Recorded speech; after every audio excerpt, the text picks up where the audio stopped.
ডিম, কাঁকরোল, আলু কুচি, নারকেল বাটা, পেঁয়াজ কুচি, কলা পাতা ধুয়ে নিয়েছি। এবার পেঁয়াজ কুচি দিয়ে দিলাম, হলুদ গুঁড়ো,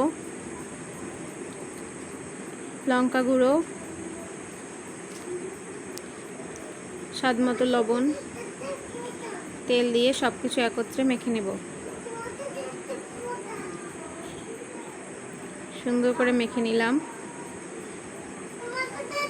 এবার কলা পাতা একটু তেল মেখে সব কিছু সুন্দর করে সাজিয়ে দিলাম।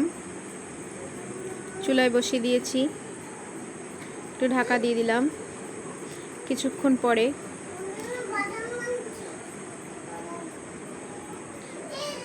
ওই যে দাগ লেগেছে, হয়ে গেছে এক সাইড, নামিয়ে উল্টে নিলাম। দেখুন কত সুন্দর হয়েছে। একটু ঘুরিয়ে ঘুরিয়ে দাগ লাগাতে হবে। ওই যে দাগ লেগেছে, নামিয়ে নিলাম। রেডি হয়ে গেল